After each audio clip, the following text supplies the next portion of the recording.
know, the Second Amendment to our beloved Constitution is the amendment that protects all others. As history will confirm, an armed populace is the only thing that stands between a free people and tyranny. One need look no farther than the Jews of Europe during the last century as a prime example of what can happen to a people once disarmed by their government. Thankfully, the founders of our great nation experienced tyranny, met the challenge head-on, and instituted safeguards against it. One of those great men, Alexander Hamilton, said, "The Constitution shall never be construed to prevent the people of the United States who are peaceable citizens from keeping their own arms." Today, however, there are generations who do not know nor revere the wisdom of our founders, and who seek to alter or abolish their sacred writings in order to bring forth a sort of utopia. Once again, a brief backward glance at the history of mankind has demonstrated that not only is their long sought-after dream impossible, it has proved to be quite deadly. The body count of communism, National Socialism, and fascism is proof enough.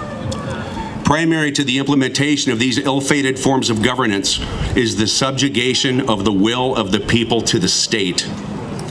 Today, we see emanating from many of our educational institutions and from our press groupthink of the worst kind. The late, great Ronald Reagan perhaps said it best: "Freedom is never more than one generation away from extinction." The question we have to ask ourselves today is, will we allow our way of life to perish from the earth? Or will we stand and fight as never before to preserve it? In closing, the signers of the Declaration of Independence pledged their lives, their fortunes, and their sacred honor when they signed that document. What I'm asking you here today is nothing so grave.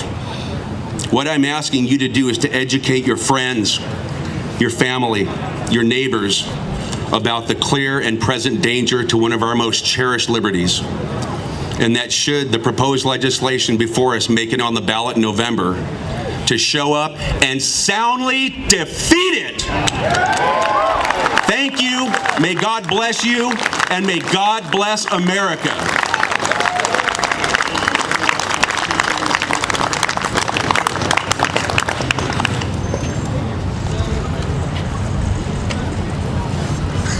Brandy.